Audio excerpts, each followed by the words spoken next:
Bismillah, Assalamualaikum warahmatullahi wabarakatuh. Salam sejahtera untuk kita semua. Adik-adikku sekalian, saya Andi Sudimas Sulaiman, Gubernur Sulawesi Selatan, mengucapkan selamat datang dalam program Smart School Dinas Pendidikan Provinsi Sulawesi Selatan.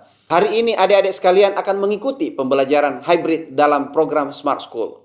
Aplikasi Smart School adalah sebuah pendekatan dengan tetap mengedepankan sebuah pendidikan dengan digital approaching, untuk kemudian mengedepankan kualitas dan mutu pendidikan yang diterima siswa secara seragam di seluruh wilayah Sulawesi Selatan, termasuk di pelosok-pelosok. Program ini bukan hanya memberikan kepada adik-adik sekalian pengalaman belajar yang baru, namun juga memberikan fasilitas kebutuhan dengan fitur bermanfaat seperti rekaman video pembelajaran yang dapat diulang, trik-trik penyelesaian soal, ujian-ujian, serta sarana konsultasi pembelajaran dari guru-guru terbaik di Sulawesi Selatan. Sering-sering mengakses aplikasi Smart School melalui gawai yang adik-adik sekalian miliki di setiap kesempatan yang dimiliki. Untuk seluruh adik-adikku sekalian yang saya cintai, saya banggakan, selamat belajar dan semoga ilmu yang didapatkan bermanfaat untuk menambah pengetahuan pendidikan adik-adik sekalian. Salam kita pada salam. Assalamualaikum warahmatullahi wabarakatuh. Salam sejahtera untuk kita semua.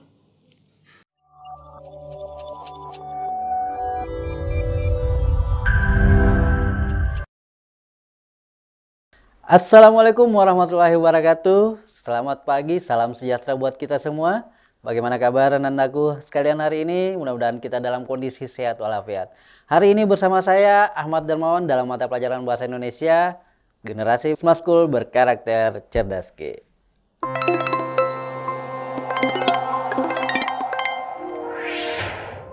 Ya baiklah anak-anakku semua, sebelum kita memulai pelajaran hari ini, saya menyampaikan salam hormat saya buat guru pendamping di sekolah masing-masing. Mudah-mudahan juga dalam keadaan sehat walafiat sehingga hari ini kita diberikan selalu kesempatan untuk mendampingi anak-anak kita belajar bahasa Indonesia.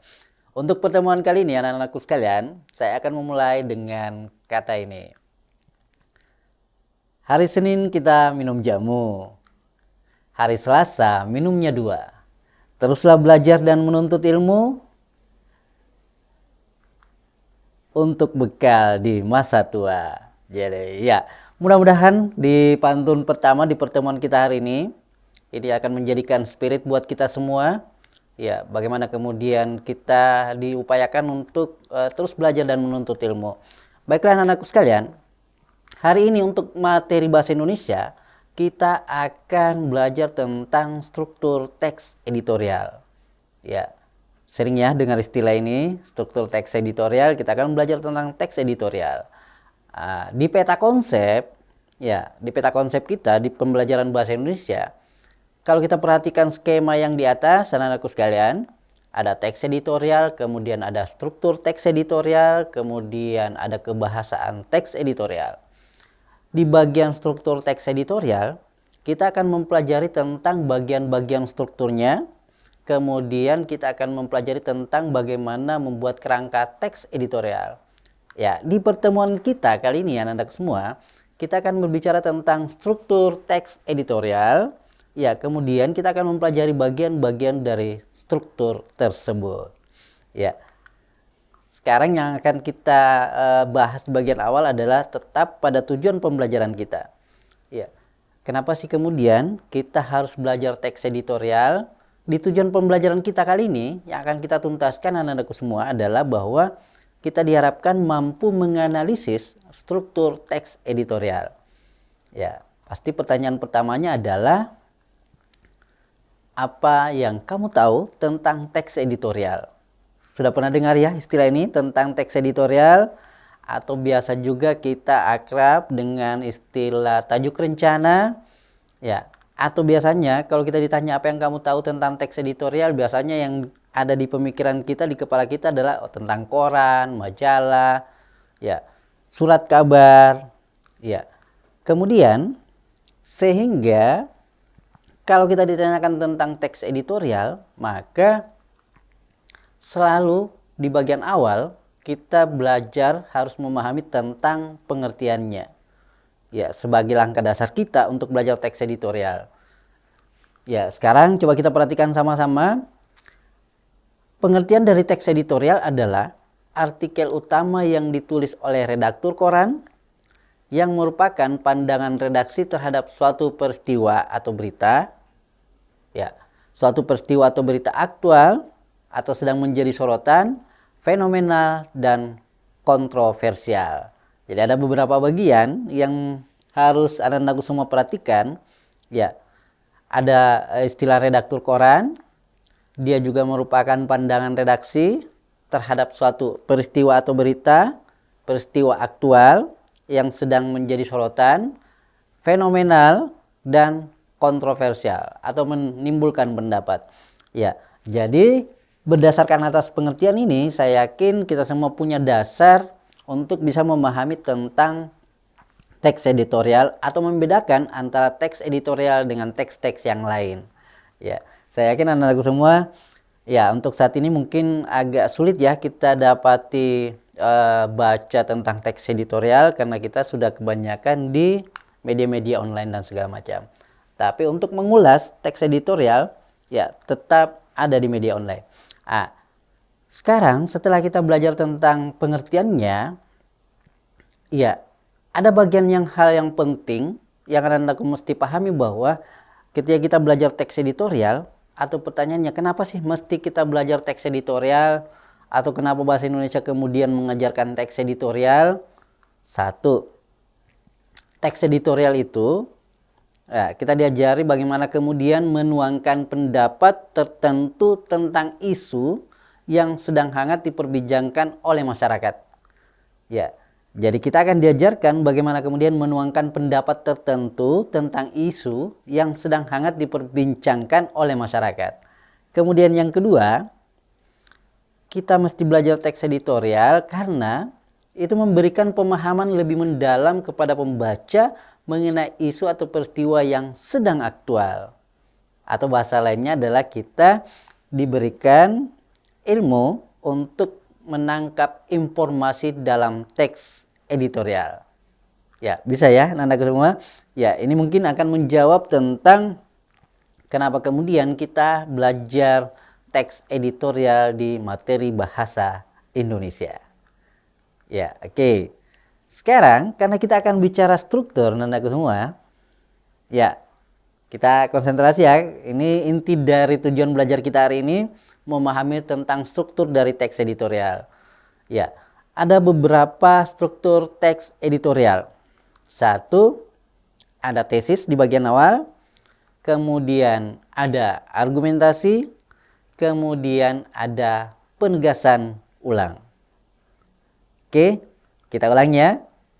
Untuk struktur teks editorial, ya, kita akan membahas atau membaginya ada beberapa bagian. Satu adalah tesis, dua argumentasi, dan tiga penegasan ulang. Ya, inilah yang kita sebut dengan struktur teks editorial atau yang membedakan antara teks editorial dengan teks-teks yang lain. Ya, ada tesisnya, ada argumentasinya, ada penegasan ulang. Sudah ada gambarannya tentang tesis, argumentasi, dan penegasan ulang. Baik anak-anakku semua, kita akan coba bahas satu-satu tentang struktur teks editorial ini. Di bagian awal, tesis. Di situ penjelasannya adalah tesis itu bagian pendahuluan teks editorial, fungsinya adalah mengenalkan isu atau permasalahan yang akan dibahas dalam bagian berikutnya. Berarti kalau kita perhatikan anak semua kalimatnya, bagian pendahuluan teks editorial fungsinya adalah mengenalkan isu atau permasalahan yang akan dibahas dalam bagian berikutnya. Di kalimat ini bisa dijelaskan bahwa tesis ini berada di bagian pendahuluan atau bagian awal dari teks editorial yang fungsinya mengenalkan isu atau permasalahan. Oke, ini bagian tesis. Kemudian, masih ingat apa yang bagian kedua? Bagian kedua itu adalah argumen. Penjelasannya tentang argumen, bagian ini merupakan bagian pembahasan yang berisi tanggapan redaksi terhadap isu yang sudah diperkenalkan sebelumnya. Atau kata lain adalah argumen ini digunakan untuk mendukung bagian dari awal tadi. Apa yang bagian awal? Yang bagian awal tadi adalah tesis. Oke? Jadi ada tesis, kemudian ada argumen. Tesis itu pengenalan isu, kemudian argumen itu adalah tanggapan redaksi terhadap isu. Oke. Kemudian yang ketiga. Apa poin yang ketiga? Yang ketiga adalah penegasan ulang. Coba perhatikan penjelasannya. Penegasan ulang itu adalah bagian merupakan simpulan, saran, atau rekomendasi. Jadi simpulan, saran, atau rekomendasi. Di dalamnya juga terselip harapan redaksi kepada para pihak terkait dalam menghadapi atau mengatasi persoalan yang terjadi dalam isu tersebut. Oke? Nah, sekarang Nandaku semua, kalau kita memperhatikan dari 3 struktur tentang teks editorial, yang pertama tesis, kemudian yang kedua argumen, kemudian yang ketiga penegasan ulang, ini kita bisa lihat bagian-bagiannya.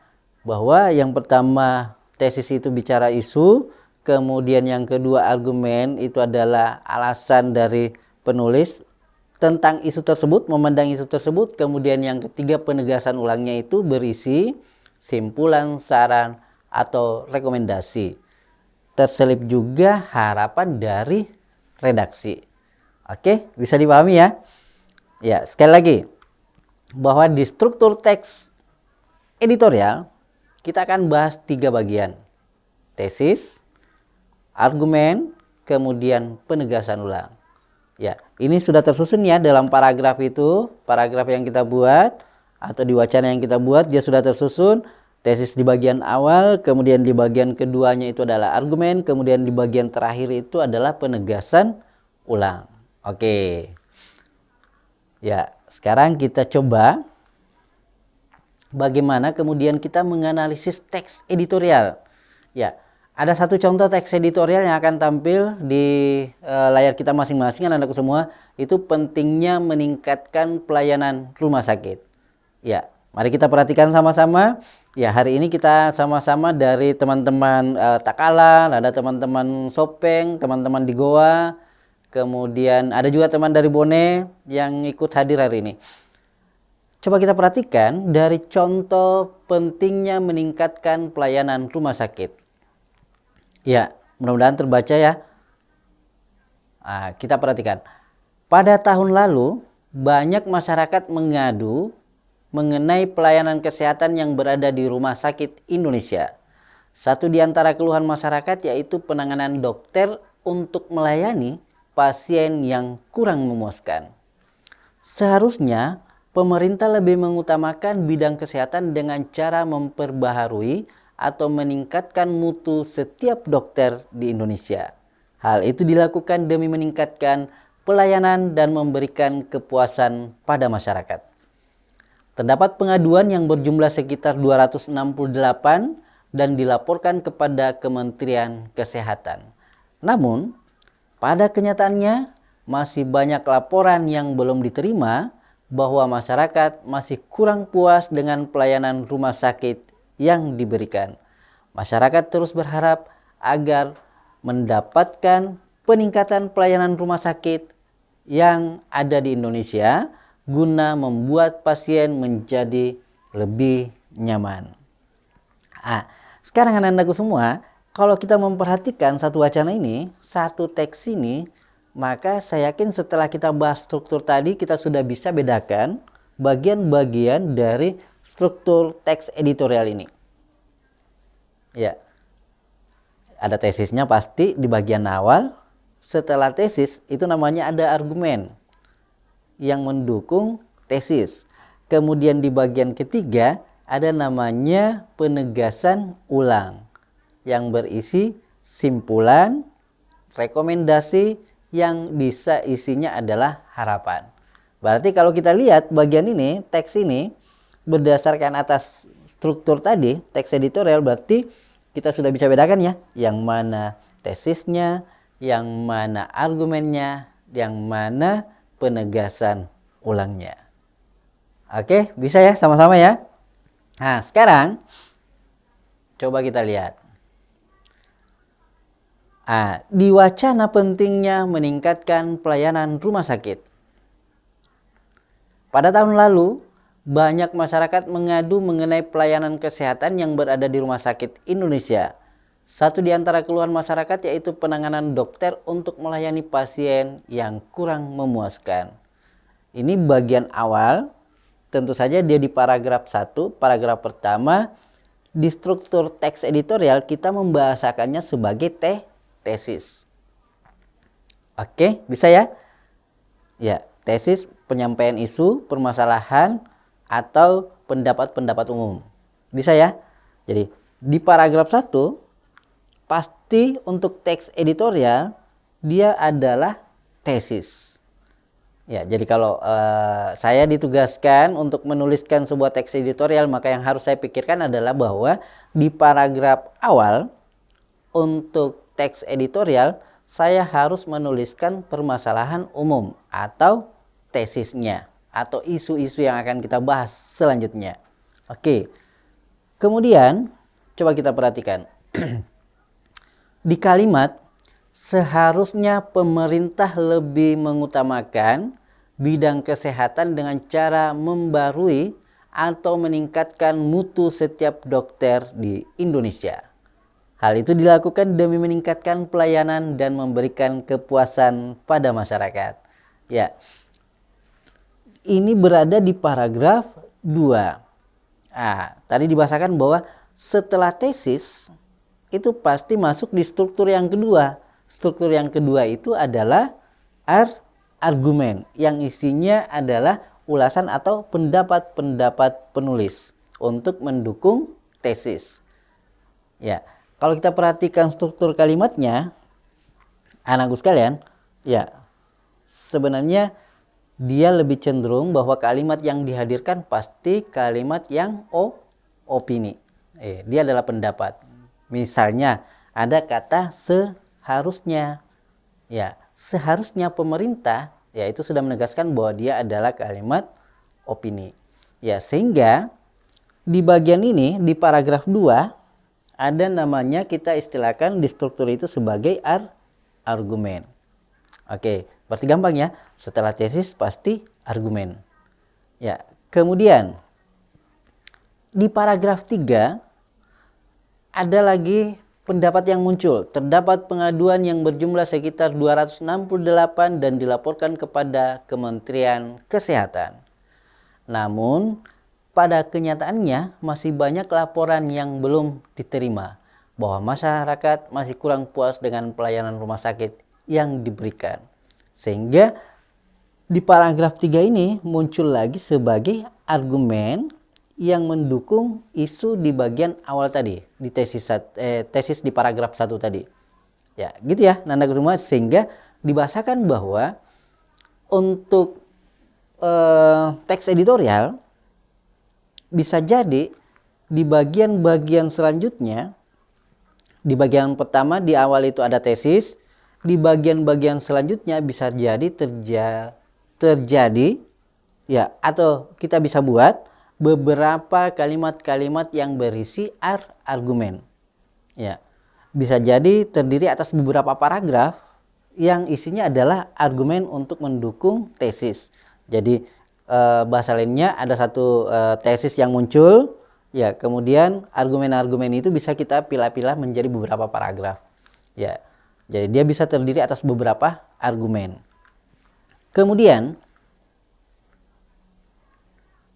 ya di wacana itu, di pentingnya meningkatkan pelayanan rumah sakit, di situ dibahasakan masyarakat terus berharap agar mendapatkan peningkatan pelayanan rumah sakit yang ada di Indonesia guna membuat pasien menjadi lebih nyaman.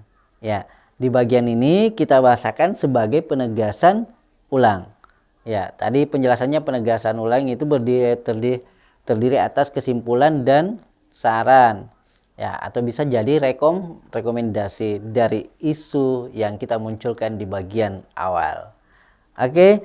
Nah, kalau kita perhatikan Andaku semua, sekali lagi ya, bahwa tesisnya bisa jadi terjadi satu paragraf, kemudian di bagian-bagian selanjutnya bisa terjadi beberapa muncul argumen, berarti bisa beberapa paragraf, kemudian di bagian terakhir itu ada penegasan ulang satu paragraf.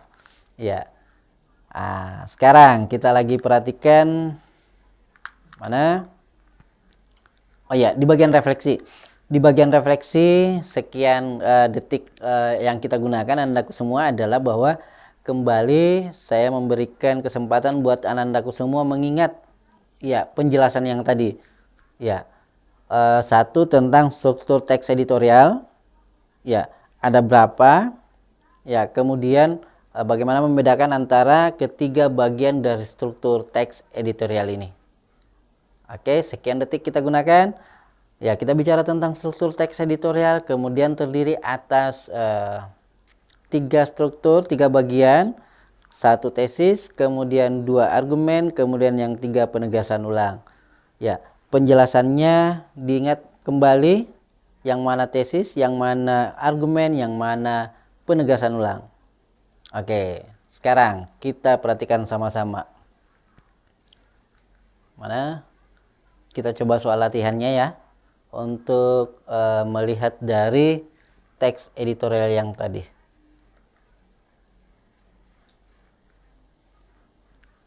Oke, sekarang perhatikan sama-sama anakku semua untuk menguji hasil refleksi kita hari ini. Ya, sekali lagi kita akan dibantu oleh beberapa teman yang ikut bergabung hari ini.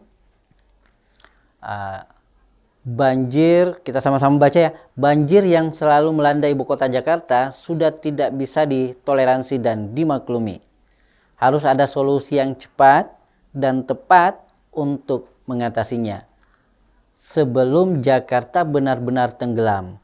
Salah satu solusi yang diusung Pemkot DKI Jakarta adalah program normalisasi sungai. Program tersebut berupa pengosongan lahan di sekitar sungai-sungai yang ada di Jakarta. Teks di atas termasuk struktur bagian. Ya, kalau ditanyakan bagian berarti saya yakin anak-anakku semua masih ingat ya. Ya, ada tesis, ada argumentasi, ada penegasan ulang. Berarti kalau optionnya D ada penutupan dan E koda itu hanya pengecoh saja. Karena yang kita pahami bahwa di struktur teks editorial itu ada tesis, ada argumentasi, ada penegasan ulang. Sekarang yang kita perhatikan adalah struktur kalimat yang dia bangun. Ya, kalau kita memperhatikan ini sesuai dengan teori, dia adalah pengenalan isu atau pasti berada di bagian awal dari paragraf tersebut. Kalau dia di bagian awal paragraf tersebut, maka dia berdiri sebagai apa? Dia berdiri sebagai mana jawabannya? Mana jawabannya? Coba lihat. Ya, dia berdiri sebagai tesis. Oke. Kemudian di bagian selanjutnya mana? Oke. Coba kita perhatikan sama-sama di teks editorial. Tak hanya itu, jalan raya yang dulunya bisa dua arah, kini banyak yang dibuat searah. Mengingat kemacetan yang terjadi sulit diatasi. Perkara jumlah kendaraan yang bertambah setiap tahunnya tak hanya berdampak pada kemacetan semata, tapi juga berdampak pada peningkatan jumlah kecelakaan yang terjadi di jalan raya. Kalimat di atas merupakan ada kalimat fakta, kalimat opini, kalimat argumentasi, kalimat rekomendasi, dan kalimat kritik. Ya, kalau kita perhatikan kalimatnya, gimana anak-anak semua? Yang muncul ini adalah kalimat.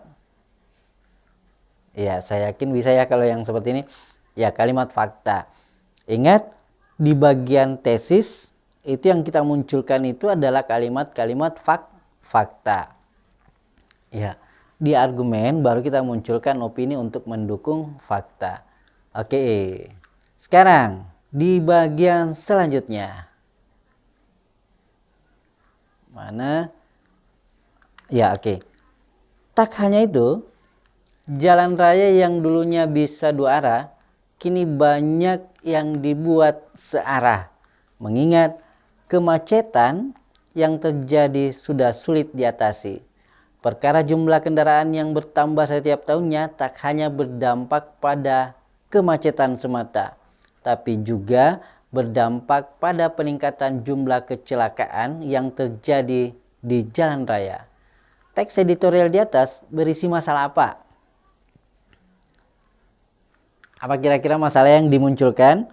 Ya, karena di menganalisis itu anak-anakku semua kita diajari bagaimana menangkap informasi. Kira-kira kalau kita baca, masalah apa yang dimunculkan oleh teks editorial yang di atas? Bisa dibaca sama-sama ya. Tak hanya itu, jalan raya yang dulunya bisa dua arah, kini banyak yang dibuat searah. Mengingat kemacetan yang terjadi sudah sulit diatasi. Perkara jumlah kendaraan yang bertambah setiap tahunnya tak hanya berdampak pada kemacetan semata, tapi juga berdampak pada peningkatan jumlah kecelakaan yang terjadi di jalan raya. Oke? Nah, sekarang kalau kita perhatikan sama-sama, jawabannya adalah mana?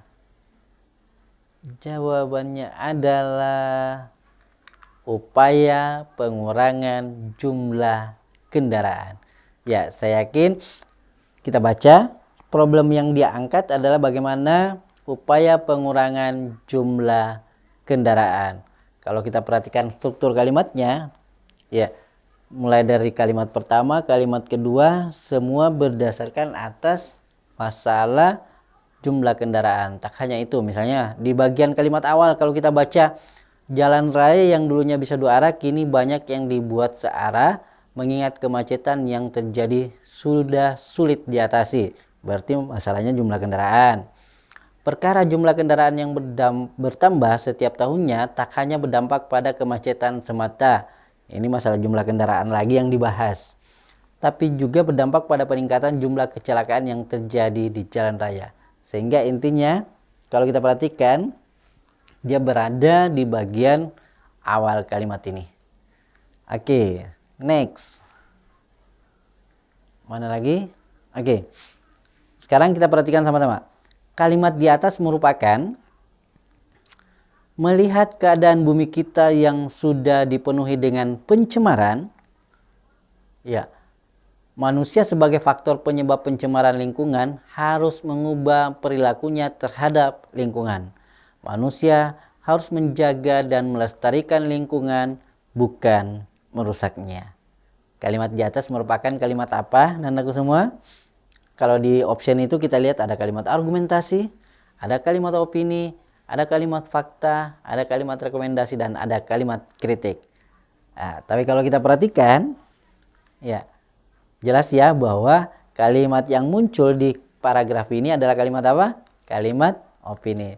Ya, pendapat seseorang. Ya, kalau kalimat opini di dalam teks teks editorial itu kita gunakan di bagian-bagian argumen untuk di struktur teks editorial. Oke, lanjut, masih ada? Mana? Ternyata kemudahan bertransportasi tak selamanya mendatangkan keuntungan. Hal ini dilihat dari semakin banyaknya model transportasi yang digunakan, baik transportasi umum maupun pribadi. Ternyata mengakibatkan semakin menumpuknya jumlah kendaraan yang ada di jalan. Kutipan tersebut termasuk ke dalam bagian, ya ini bagian dari struktur teks editorial lagi yang dibahas ya. Ya, di optionnya ada pengenalan isu, B penegasan, C tesis, D argumentasi, dan E saran. Ya, kira-kira jawabannya yang mana? Jawabannya adalah mana? Argumentasi, argumen. Ya, sehingga kalau kita lihat opsinya saja untuk pengecoh, kalau kita dihadapkan dengan soal-soal seperti ini, ya, maka yang pertama yang kita ingat adalah bagian dari struktur itu sendiri. Ya, kemudian penjelasannya tentu saja harus diingat. Di option A dan C itu sama saja pengenalan isu dan tesis. Berarti kalau dia muncul ada dua option yang sama, maksudnya sama, maka kemungkinan besar bukan jawaban itu. Kemudian saya yakin diargumentasi karena melihat penjelasan atau struktur kalimat yang terbangun itu terdiri atas kalimat-kalimat pendukung isu atau opini-opini yang muncul. Oke. Ya, sekarang kutipan di atas merupakan bagian, coba kita baca sama-sama. Secara psikologis, kemacetan selalu membuat para pengendara habis kesabaran dan cenderung ingin saling mendahului. Di lampu merah terutama, sering terlihat banyak sepeda motor yang berhenti melebihi batas yang disediakan. Tak jarang, sebelum lampu berubah menjadi hijau, beberapa kendaraan telah melaju duluan. Hal tersebut tentu sangat berbahaya dan tak jarang kecelakaan pun terjadi. Menurut data yang dihimpun oleh Polri, setiap tahun angka kecelakaan selalu meningkat. Oke, melihat wacana ini pasti anak-anakku semua mengingat kejadian-kejadian di jalan raya. Sehingga ingat ya, kalau lampu merah nanti hijau baru kita sama-sama jalan. Tadi penjelasan kalimatnya ini bahaya nih. Kadang belum lampu hijau sudah ada yang start duluan. Sekarang yang kita perhatikan, kutipan di atas merupakan bagian A. Pengenalan isu, B. Argumentasi, C. Penegasan, D. Saran, dan E. Rekomendasi. Mana kira-kira jawabannya? Perhatikan struktur kalimatnya. Tetap dia adalah argumentasi. Ya, karena struktur kalimat yang dia bangun itu masih terdiri atas beberapa bagian yang memaparkan pendapat anandaku semua. Oke. Sekarang di pertemuan kita, sekali lagi bahwa sebelum kita sama-sama menutup pertemuan kita hari ini, ingat anandaku semua bahwa di struktur teks editorial ada beberapa bagian. Sehingga hal yang mesti kita pahami lebih awal, langkah awal adalah memahami tentang penjelasan dari struktur teks editorial itu sendiri. Ya, anak-anak semua harus ingat. Kalau kita diperhadapkan dengan pertanyaan atau yang mana yang dimaksud dengan teks editorial, mungkin anak-anak semua ingat juga tentang istilah yang lain, tajuk rencana. Ataukah kemudian kita bisa membedakan antara yang mana yang berita, yang mana yang teks editorial. Ya. Sekali lagi bahwa kata kuncinya di bagian pengertian dari teks editorial itu merupakan pendapat. Ya, sehingga kalau ditanyakan apa bedanya antara berita dengan teks editorial, tentu saja di bagian teks editorial itu terdiri atas pendapat. Ya, ada bagian yang merupakan opini-opini penulisnya. Sementara di berita itu adalah kalimat yang berisi fakta-fakta. Teks editorial ini yang kemudian mengulas berita-berita yang muncul. Ya, kemudian perhatikan dari struktur teksnya anak-anak semua. Sekali lagi, dia pasti berurut. Pertama harus ada tesis, pengenalan isu di bagian awal. Kemudian di bagian kedua dia berdiri argumen. Kemudian yang ketiga dia ada penegasan ulang. Tesis terdiri atas satu paragraf. Argumen bisa terdiri atas beberapa bagian. Jadi untuk mendukung tesis itu bisa kita menuliskan beberapa paragraf argumen untuk lebih memperkuat tesis. Kemudian yang terakhir adalah penegasan ulang. Bagaimana kemudian kita mampu menyimpulkan bagian wacana teks yang kita bangun itu, ya, sehingga lebih menarik dan informasi yang kita sampaikan bisa sampai. Ya, untuk yang terakhir anak-anakku semua, saya ingin menguncinya dengan kata seperti ini. Jika ingin mengenal dunia maka membacalah, jika ingin dikenal dunia maka menulislah. Setulus hati, sepenuh jiwa, sekuat tenaga, mencerdaskan Sulawesi Selatan. Generasi Smart School berkarakter cerdas. Assalamualaikum warahmatullahi wabarakatuh.